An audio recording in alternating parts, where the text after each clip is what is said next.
जय माता दी दोस्तों, राधे राधे, जय श्री कृष्णा। कैसे हैं आप सब दोस्तों? आगे सुत जी कहते हैं कि विस्मित मुख वाली पद्मा अपनी सखियों के मध्य स्थित हुई भगवान विष्णु को पति रूप में विचार करती हुई अपने निकट बैठी विमला नाम की सहेली से कहने लगी। पद्मा बोली, हे विमले, क्या ब्रह्मा ने मेरे भाग्य में यही लिख दिया है कि जो पुरुष मुझे देखे वह तुरंत स्त्रीत्व को प्राप्त हो जाए? भगवान रमापति विष्णु संपूर्ण विश्व के अधीश्वर और प्रभु हैं।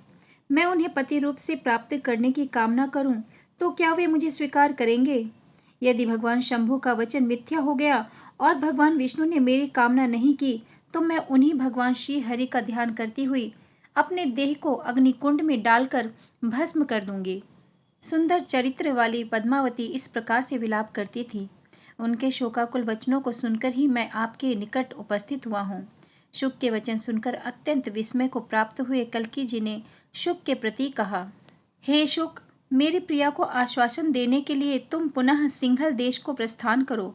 हे शुक, तुम मेरे संदेश वाहक होकर पद्मा को हमारे रूप गुण का वृत्तांत सुनाना और फिर हे शुक, तुम शीघ्र ही यहाँ लौट आना। अवश्य ही पद्मा मेरी पत्नी और मैं उनका पति हूँ। विधाता ने ही यह संयोग नियत किया है और यह कार्य तुम्हारी मध्यस्थता में ही संपन्न होगा। कल्की जी का ऐसा आदेश पाकर मुदित हुए शुक ने उन्हें प्रणाम किया और शीघ्रतापूर्वक सिंघल देश को प्रस्थान किया।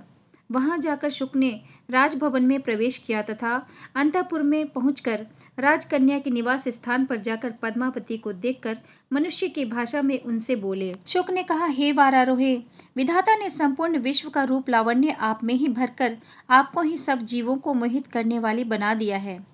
शुक के यह अद्भुत वचन सुनकर पद्ममाल धारिणी पद्मा ने हंसकर कहा, तुम कौन हो? कहाँ से आगमन हुआ है? तुम इस शुक वेश में देवता हो या दानव? शुक ने कहा, देवी, मैं सब कुछ जानने वाला तथा सब शास्त्रों का तत्वज्ञानी हूँ। देवता, गंधर्व अथवा राजाओं की सभा में मेरा पूर्ण सम्मान होता है।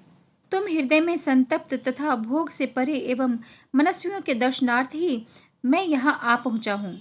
तुमको इस स्थिति में देखकर दीन हृदय हुआ मैं तुम्हारी कोकिल जैसी मधुर वाणी में तुम्हारे संतप्त रहने का कारण जानना चाहता हूँ। हे बृहद्रथ सुते, अपने मानसिक दुख का कारण मुझे बताओ।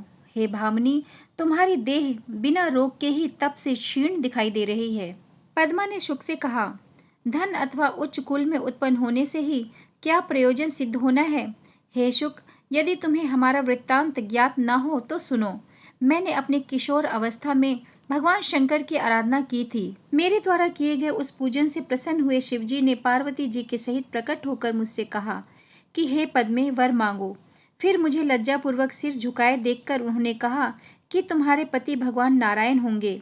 देवता, दानव, गंधर्व अथवा जो कोई भी हो, यदि तुम्हें काम भाव से देखेगा तो तुरंत स्त्री रूप को प्राप्त हो जाएगा, इसमें संदेह नहीं।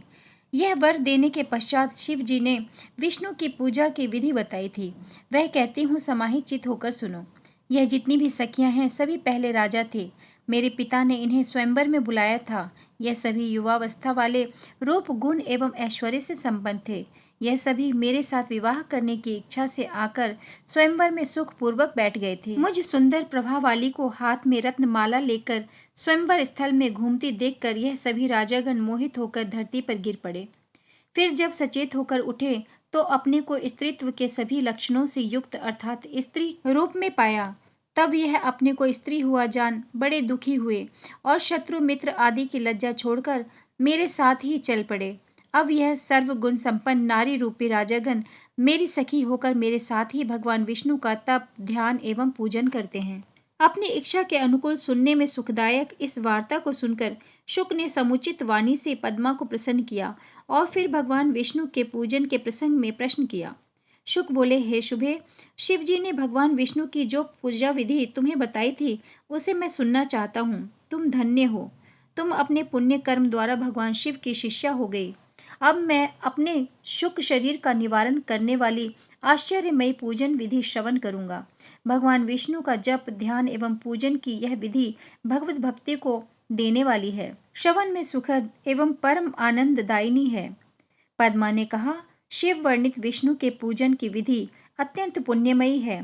इसके श्रद्धा पूर्वक सुनने से, अध्ययन करने से या कहने से गौ हत्या, गुरु हत्या और ब्रह्म हत्या के पाप भी नष्ट हो जाते हैं।